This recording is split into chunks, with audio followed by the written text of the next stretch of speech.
All right, welcome to the Carl Jackson Show. This is your daily dose of objective truth in a world of confusion and lies. Guys, I want to start with this. Last week, President Trump stirred up a hornet's nest when he talked about the H-1B visas. He was in favor of them. He had kind of changed his tune. Again, much of the MAGA base upset with the president. I think I know what the president was saying, but I want to cover some of this because I think it's going to be absolutely crucial going into the midterm election season. Guys, if you think that we're going to be able to walk away in the midterms with all of these, just huge wins, Republicans are, I think you have another thing coming. I think we have to make sure that the economy is humming. It's going to be about the economy. President Trump has been a magnificent president this second go round. I frankly love most of everything that he's doing. But at the end of the day, the people that are going to win the elections for us are going to be the people, whether we like it or not, that aren't paying attention to politics as much as we do. All right. So that is going to be a huge deal. It's going to be a big deal. Obviously, President Trump is backing off some of the tariffs that are impacting the price of coffee and bananas and other fruits out there. So that's going to bring some relief inside of our grocery stores. And that's extremely important because you want people to be able to feel the costs going down. You want them to be able to feel it tangibly. That's extremely important. And President Trump is getting that, obviously, with the wins in Virginia and New Jersey and New York City. Affordability has become a big issue. All right. And it's become a big deal. And it should be a big deal. Obviously, that's what the president ran on. One of the things that he ran on. And I believe that he is achieving that. However, there are some things that need to be done in order to bring prices further down.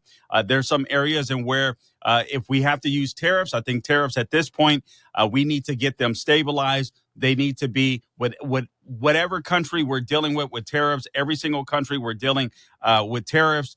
We have to get these deals finalized like yesterday. And actually, I think what we should be doing is primarily focusing on China, since they are our number one adversary, and we can let the other ones fall in play because it's still the economy, stupid. And I think that's what President Trump and his administration are starting to realize. And again, Democrats are doing everything they can, throwing the kitchen sink at them. The Epstein nonsense. I hate even talking about this at this point. I want justice for the victims. There's no doubt there were some bad guys out there, but the Democrats are strictly using that as a cudgel against the president when they know that there was no wrongdoing on his part. I'm not going to go through that with great detail and specificity because many journalists have covered that ad nauseum.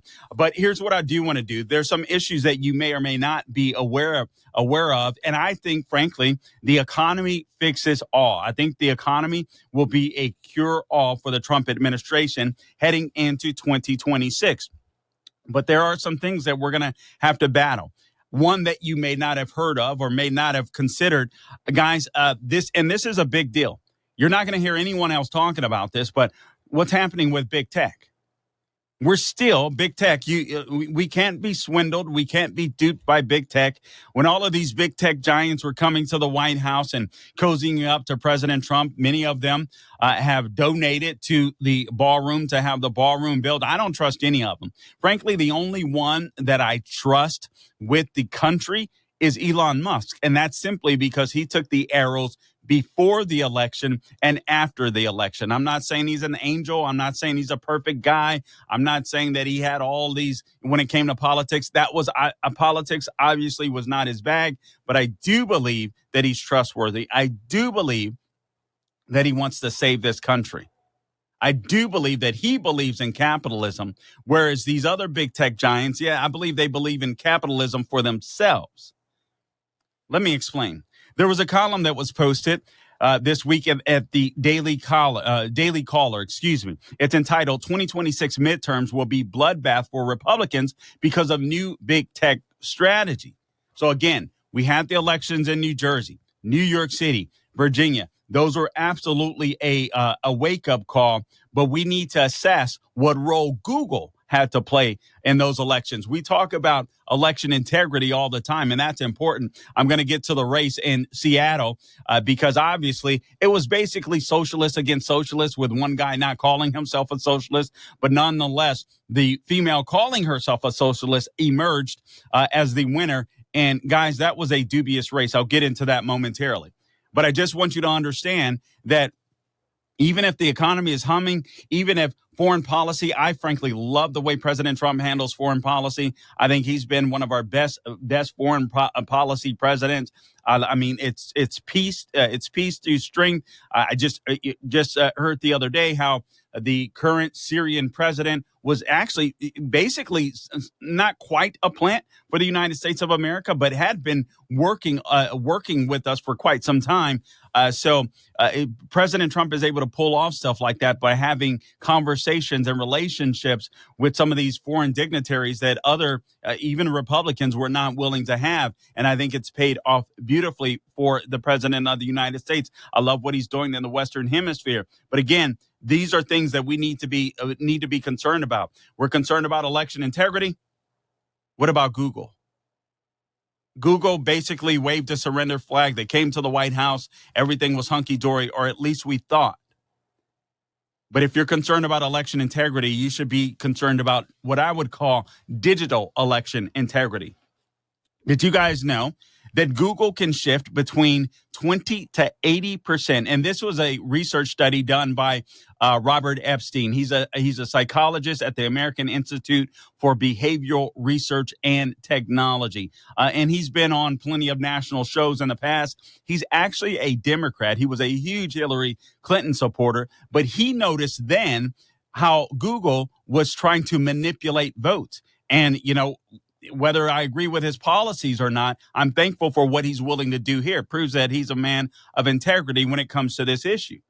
But he says that Google can shift between 20 to 80% of undecided voters toward one candidate. He goes back and he says, I've been shouting about this issue since 2015. He published an article in Politico called How Google Could Rig the 2016 Election, he says. And he says, over the years, I've fleshed out this message in many articles and interviews, and I've testified twice before Congress, he writes, about it, notably once before a committee chaired by Democrat Amy Klobuchar and once before a committee that was chaired by Republican Ted Cruz. And he says this is still a big issue. Again, Google can shift between 20 to 80%, think about that, of undecided voters. Guys, when it comes to national elections, that's the election. All right. You're hoping that you can hold on to your base as a Republican. If you're a Democrat, you're hoping the same. And then what you're battling for are those people that consider themselves independents or moderates. Typically, they're defective from the Democrat Party or the Republican Party, and they find themselves, and maybe they're more conservative, maybe they're more liberal. They're just upset with their party. And then you have people that are just consider themselves moderates in the middle, don't pay attention to politics much. But once it gets closer to election day, they start paying close attention, and they're just whatever sweet nothings you can whisper in their ears, they might fall for. So this is a big deal. He says in a national election, they can easily shift 10 million votes or more for their favorite candidate, who is usually left-leaning. That is a scary, scary thought. 10 million voters you can shift. Now, I know that we're primarily worried about swing states, and we should be when it comes to national elections. However, just think about with the combination of illegal immigration that we have inside of the United States of America, you have Google and some of these big tech companies still working against us. I'll get into more detail momentarily, that are working against the conservative movement inside of the United States of America. And this is a very daunting and scary thing to think about. So what President Trump has to do is, it's still the economy stupid. President Trump is going to have to turn this economy around. I just want to reiterate something that a lot of people might not be aware of. I mean, we just, thank God the shutdown is now over. Typically, I got to be honest with you, shutdowns don't bother me at all. I'm one of these people. Essential jobs we should keep. The people should be paid. Non-essential government employees, there's a reason why they're considered non-essential government employees. But I do hate the left or the right being able to use these shutdowns where they literally don't do anything. President Trump's armor against the left. President Trump's armor, in a sense, against Google. President Trump's armor against election integrity and some of these other issues that I'll get into today. It's going to be the economy. It's going to be the economy. And he's going to have to dig down. He's going to have to focus, and he's going to have to focus hard when it comes to the economy. Before we go to break, let me read this part of this column from the Daily Caller from you.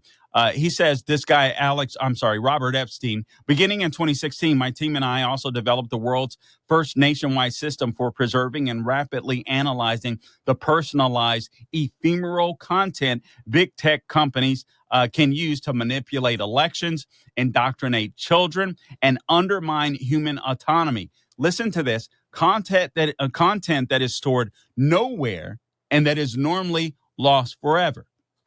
What does he mean by ephemeral? Basically, what Google is able to do is track people, give them information that they may want to hear to tickle their ears in order to sway their votes, and then they can make whatever they just used disappear online. You're listening to the Carl Jackson Show. Back momentarily. Hey guys, Carl Jackson here for MyPillow. A major retail chain just canceled a massive order, leaving MyPillow with an overstock of classic MyPillows. Now it's your gain. For a limited time, MyPillow is offering their entire classic collection at true wholesale prices. You get the standard MyPillow for just $17.98. If you want more, upgrade to queen size for only $22.98 or king size for $24.98. Snag body pillows for just $29.98 and versatile multi-use pillows for just $9.98. All you have to do is go to mypillow.com, use the promo code Carl, that is CARL, or call 800-858-0263. All right. Plus, when you order totals of $75 or more, you'll receive $100 in free digital gifts. No strings attached. That's right. Premium pillows at unbeatable prices and bonus gifts to top it all off. Don't wait. Head to mypillow.com right now or call 800-858-0263. And don't forget to use the promo code Carl, CARL, to grab your standard MyPillow for just $17.98. That is insane. Can't beat that with a bat.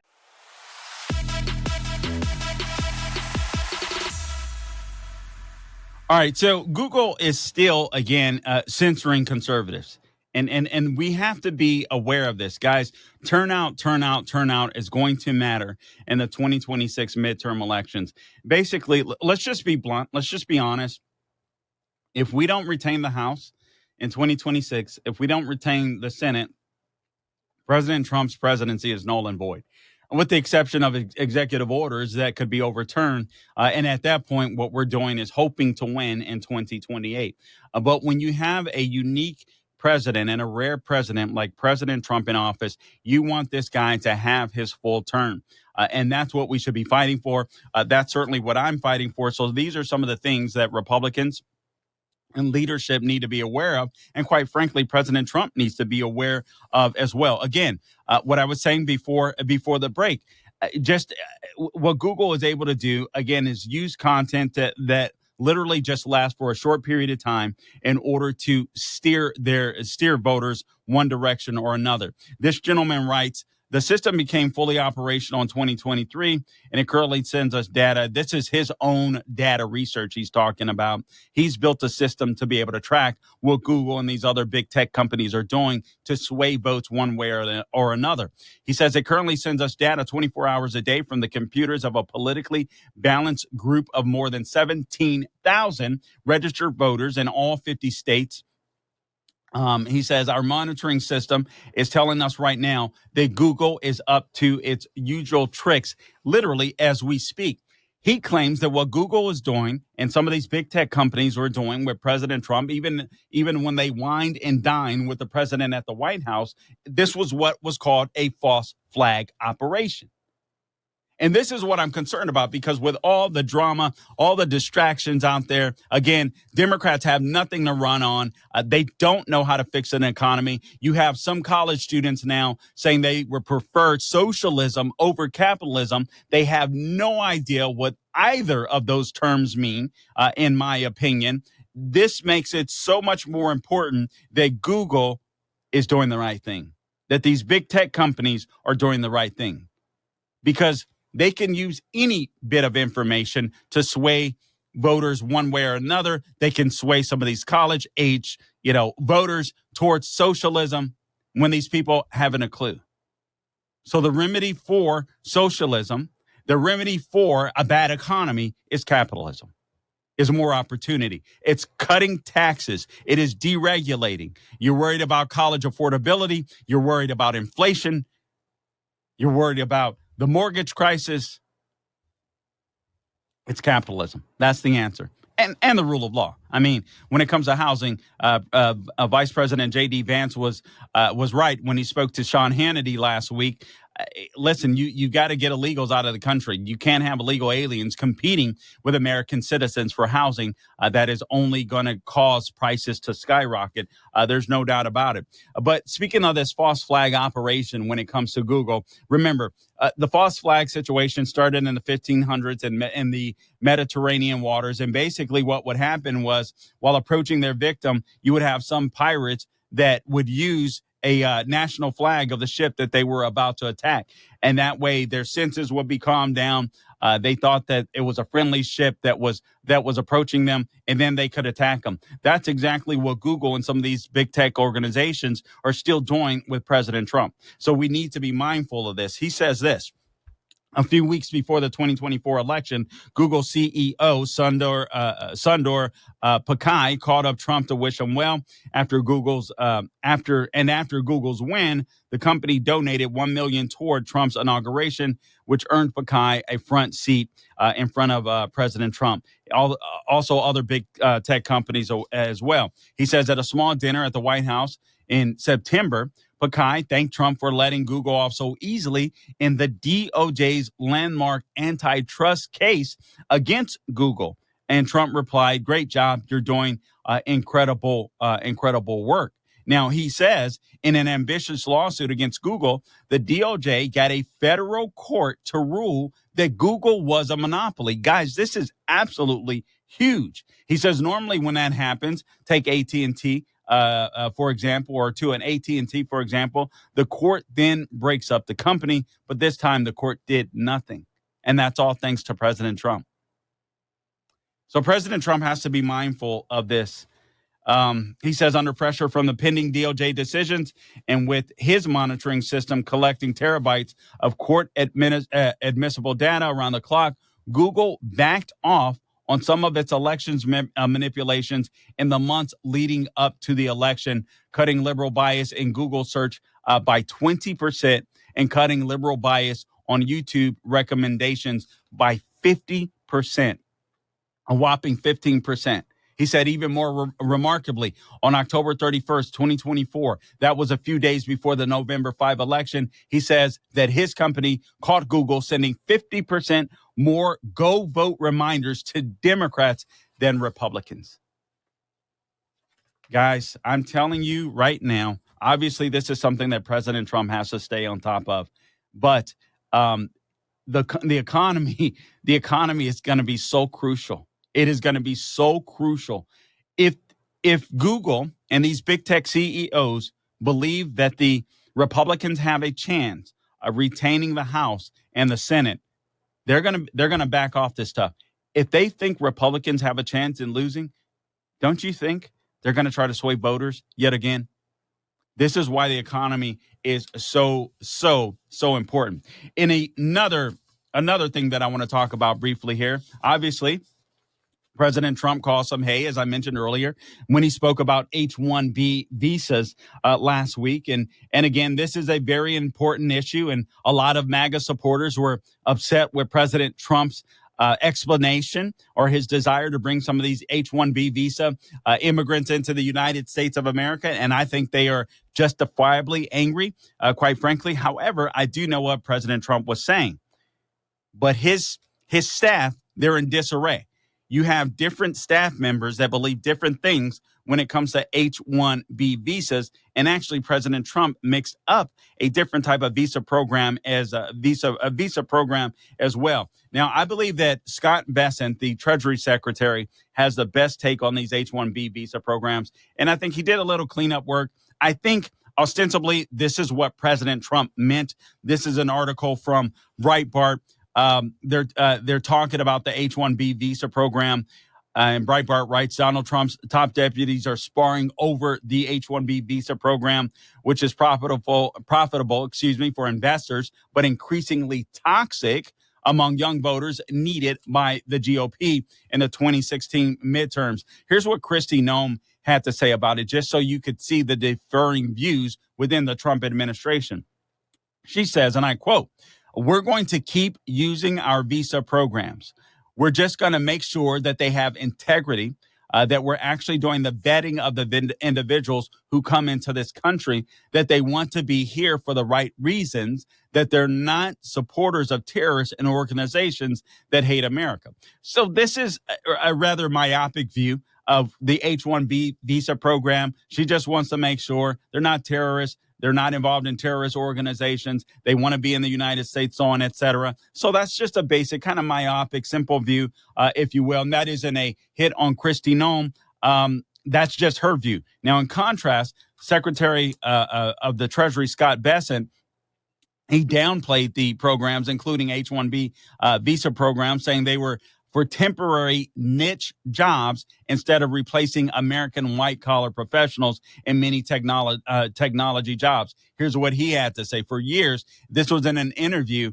I can't recall who his interview was with, but basically an interview, televised interview. He says, for years, 20 to 30 years, we have offshored precision manufacturing jobs. And that's extremely important because the H-1B visa program that I would be okay with are those small percentage of jobs that are precision guided or oriented jobs or manufacturing that we have not been doing within the United States. We have to be trained on it. Fine. I think the H-1B visa program, probably by a percentage of 90 to 95%, is abused. Scott Bessent goes on to say, and the president's point here is, again, we can't snap our fingers and say, you're going to learn how to build ships overnight, he says. We want to bring the semiconductor industry back to the U.S. So I think the president's vision here is to bring in overseas workers where these jobs went, who have the skills, 3, 5, 7 years to train the U.S. workers. I think the time needs to be shorter. I really do believe that they need to bring people here, maybe 1, 2 years. You come in, you have to go bye-bye. And I think they need to crack down on probably the 90% of H-1B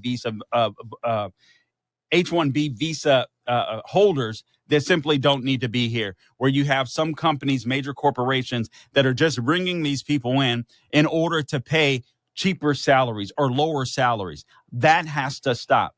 That has to stop. I'm sorry. In order to strengthen America, I do think that we need to train Americans in the jobs of the future. And I don't believe we should be giving those jobs to foreigners. I'm okay with what Scott Bessent is saying. If we have to bring some people in for a few years and then they go back to train American workers to take over industry, that's something entirely different. I'll wrap this up on the other side with words from Vice President Vance and more from President Trump.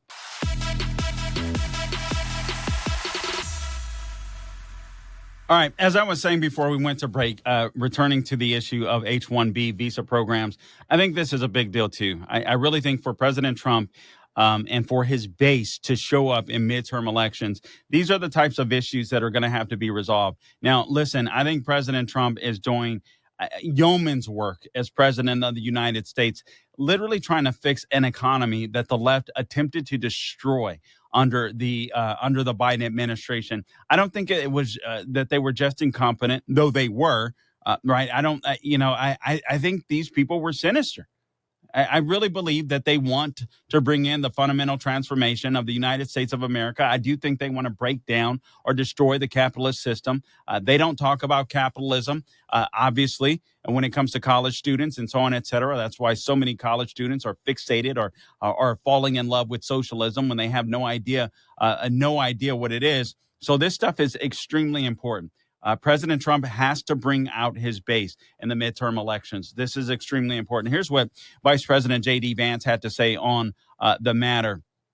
He directly slammed employers' policy of using the H-1B visa program to cut payroll costs in the United States. And that's the issue that I have. I believe that a lot of these companies are using this program just to cut costs inside of the United States of America, and I don't like that at all. I don't know if the quality of work is as high. I don't know if the standards are as high, and I think that if you create jobs that give Americans a better wage, for good work, then I think the whole country benefits. I really do believe that, and I don't want a lot of countries, frankly, taking away our secrets. I just don't. I just don't. I think that's dangerous. JD Vance goes on to say the H-1B visa worker program is touted as a means to import a few genius graduates, but is actually used to import cheap white collar labor for employers. He says you want that super genius to stay in the United States of America and not go somewhere else. But the program is actually used. What the program is actually used to do is hire a foreign accountant at a 50% discount to an American citizen. And he says, I don't think we should be hiring accountants from foreign countries when we've got accountants right here inside of the United States that would love to do the work for a good wage. And I agree with that. Vance amped up the pro-American message on November, or actually last week, when he says, it gives me a great sense of anger because we never should have gotten to the point that we are today. And it is because of failed leadership. He's right. Also, Trump basically exposed this infighting. So what I just showed you is that between Scott Bessent, I think Scott Bessent probably has the best explanation and the best view. J.D. Vance and Kristi Noem, there's turmoil within the Trump administration when it comes to this issue. I think President Trump knows exactly what he wants. I think he's got to be very clear what he wants to do with the H-1B visa program. And I think there needs to be major reform in the program. Otherwise, it's not going to bode well for the MAGA movement. I mean, if people, again, as loyal as people are to a movement, as great as of a job as President Trump is doing, and I do believe that he is, but I'm a political nerd. I can sit it out. I can wait. People that don't pay attention to politics, it's about the economy, stupid. So as long as the economy is great, President Trump could virtually do, I don't want to say whatever he wants to do, but all these other objectives and agendas that he has, goals that he wants to get done during his administration, people will cheer for it. But the economy's got to be sound. The economy's got to be good. And you don't want your base running away from you heading into the midterms. So I hope that this is an issue they'll get resolved. And another issue, actually, let me speak on this because I want to talk about ingrates. Speaking of ingrate, let's go to America's top ingrate, in my opinion. That's Michelle Obama. Gabe, if we could play cut number 39, there are more cuts. We won't get to them today. We'll get to them later in the week.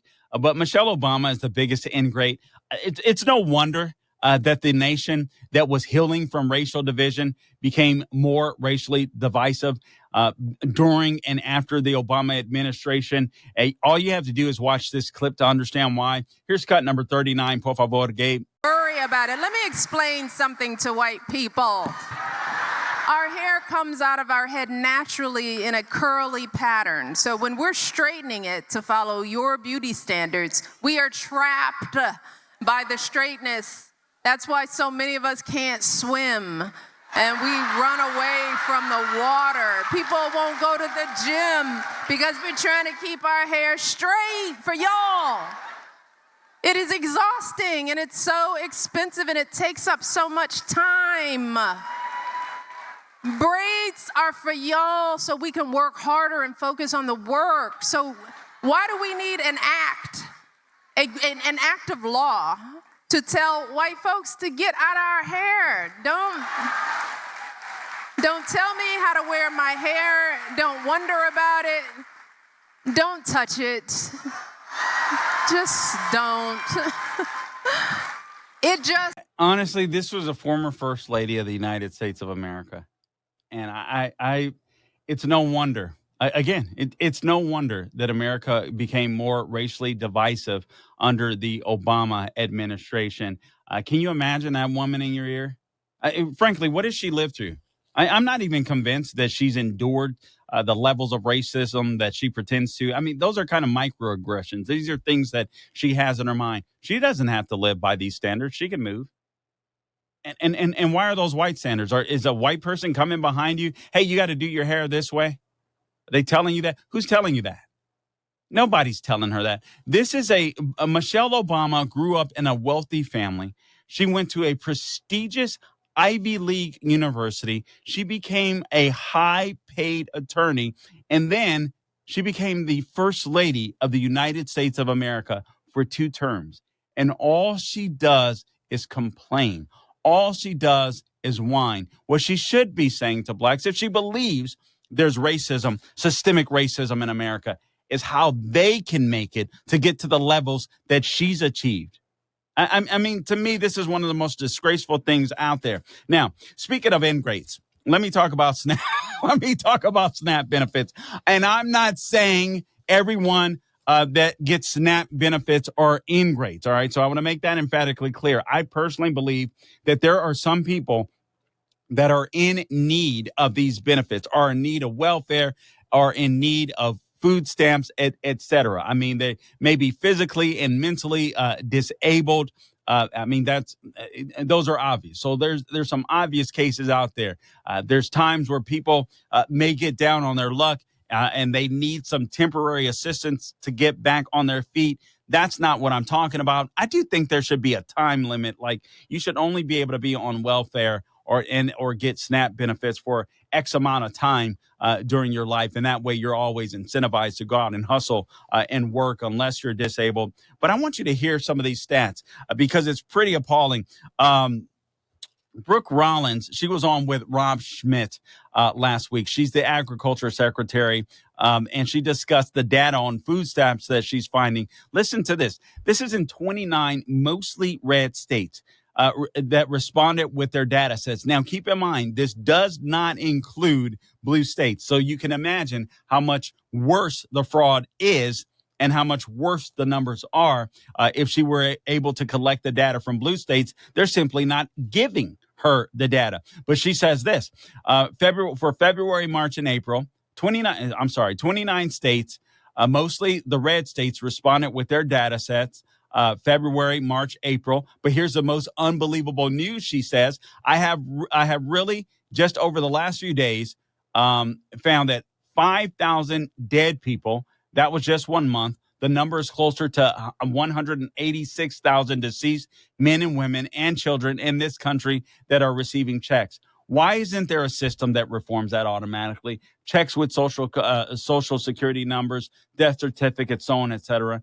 She says now that is what we're really going to start clamping down on. Then you have 500,000 people, all right, that are getting 2 checks. So 500,000 people. This is just within the red states that are receiving 2 checks. That's insane. All right. And again, this is just data from red states. So we can't imagine how much worse it is in blue states. Also, consider this. Remember, the SNAP program exploded by 40% under the Biden administration during the COVID era, just like the Obamacare subsidies, right? Because what is the goal of the Democrat Party? The goal of the Democrat Party is to make more people dependent. And if they can keep you on SNAP, you're basically trapped. All right. So basically what she's going to do, what the Department of Agriculture is going to do, and I like this, she's going to have people reapply for their SNAP benefits. I think this is really smart because I think fraud automatically will go down as a result of this. I think people that are committing fraud, when they know that there's going to be accountability in the system, will back away. If they don't need the benefits, they'll back away from this. Illegal aliens, the same thing.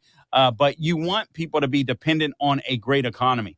I think it's really important that they get a hold of this as quickly as possible, cut down the SNAP benefits, and then it's up to the Trump administration to bolster the economy. You want people dependent on a great economy to go out there and find a job. You don't want them dependent on the food stamps. And actually, also think about deportation. You get illegals off of food stamps, they may self-deport. All right, guys, until next time, don't grow weary doing good.